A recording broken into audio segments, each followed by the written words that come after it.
He had his hand on her throat before anyone in the room understood what was happening.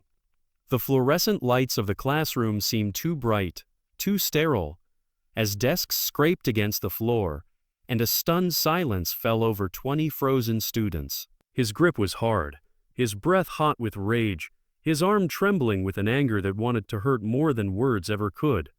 He thought she would scream, cry out, plead. Instead, she stood still, calm in a way that made his anger falter.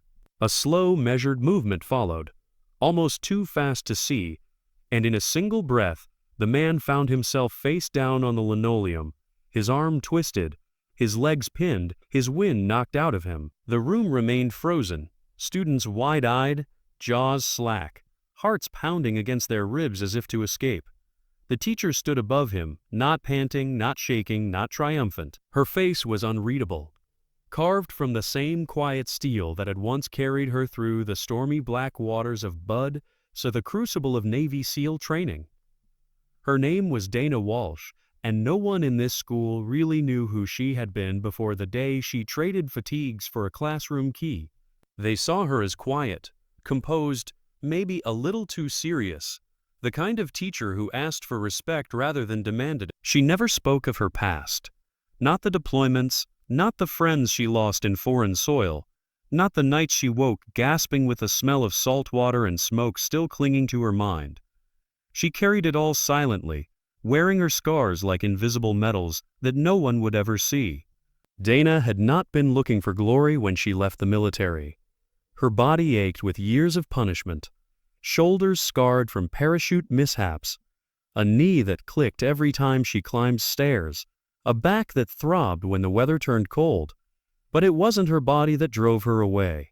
It was the day she stood in a flag-draped hangar, staring at 3 coffins lined up under the fluorescent lights, the air heavy with the scent of jet fuel and grief.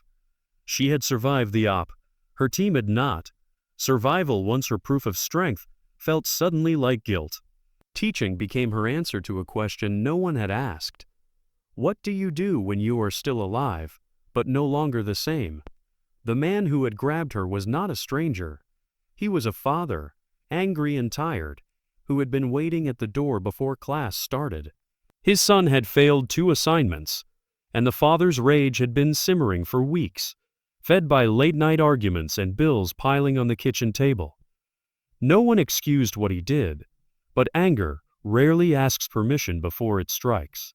When Dana calmly asked him to step outside so they could talk privately, something in him snapped. His hand had gone to her throat almost without thought, a flash of violence meant to intimidate, to reclaim some twisted sense of control. But Dana had lived through worse than a man's temper.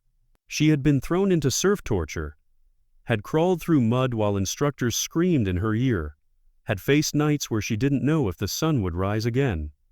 Pain was not new to her. Threats did not rattle her. She had learned long ago that fear was a decision, and she simply refused to make it. The students remained frozen in their seats, their silence a wall of helpless witness.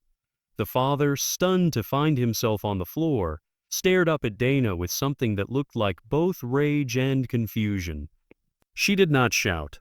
She did not scold.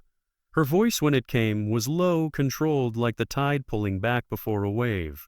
She told him to leave, told him to never set foot in her classroom again. And though she was calm, every word landed with the weight of a gavel. The principal arrived moments later, breathless, face pale, trailed by the school security officer who had finally been summoned. The story tumbled from students' mouths all at once. How fast it had happened, how terrifying it had been. Until the principal's eyes turned to Dana. She stood perfectly still, hands loose at her sides, as if nothing had happened at all. But the room held tension like a drawn bow. Teachers whispered in the hallways. Parents called the front office. The district debated whether Dana had used excessive force. There were meetings, stern voices, emails with legal phrasing. Some said she was a hero. Others said she had gone too far. Dana herself said nothing. Days stretched into a week, and the question lingered like smoke after a fire. Had she been right to do what she did? Dana stayed silent because she had learned that silence can be its own kind of weapon. sharper than argument, stronger than pleading. The father returned, not to the classroom, but to the district office. Now subdued, his anger burned out and replaced with something harder to name. At the hearing, he could not meet her eyes. Perhaps he remembered the moment on the floor, how quickly the balance of power had shifted, how suddenly he had seen his own violence mirrored back at him. Dana stood in the room with the quiet of a woman who had already faced judgment in far harsher places. When asked if she regretted her actions, she did not pause before answering. She said that the classroom is sacred, a place where fear does not belong, and she would do it again if it meant her students were safe. She said that strength is not about winning fights, but about ending them before they start. She said that there are moments when silence would make you complicit, and she refused to be silent. Her words settled over the room like dust after battle. There was no applause, no outburst, just the slow realization that there was no punishment that could outweigh the truth she had spoken. The district cleared her of wrongdoing. The father issued a public apology, voice quiet, shame heavy in his posture. When Dana returned to her classroom, the students stood as one, not by instruction, but because they could not sit. They stood in respect, in gratitude, in the shared understanding that they had witnessed something rare. Dana nodded once, a small gesture, and began the lesson as though nothing had happened. In the weeks that followed, word of what had happened spread beyond the school, beyond the town. Veterans reached out to say they recognized the look in her eyes, the unshakable calm that comes only from walking through fire and surviving. Parents who had once doubted her thanked her quietly in the parking lot. Students who had once seen her as just another teacher now looked at her with something like awe. Her life did not become easier, but it became clearer. She knew now that she could never truly leave the part of her that had endured SEAL training, nor the part that had buried her team. That part of her would always stand ready when others could not.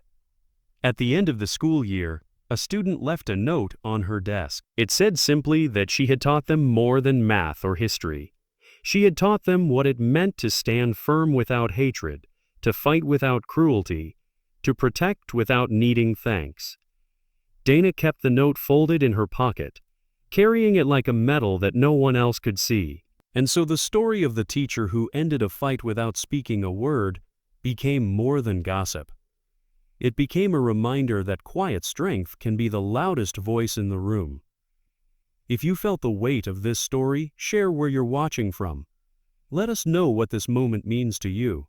And subscribe for more stories of quiet courage, unshakable honor, and the silent battles fought every day by those who refuse to back down.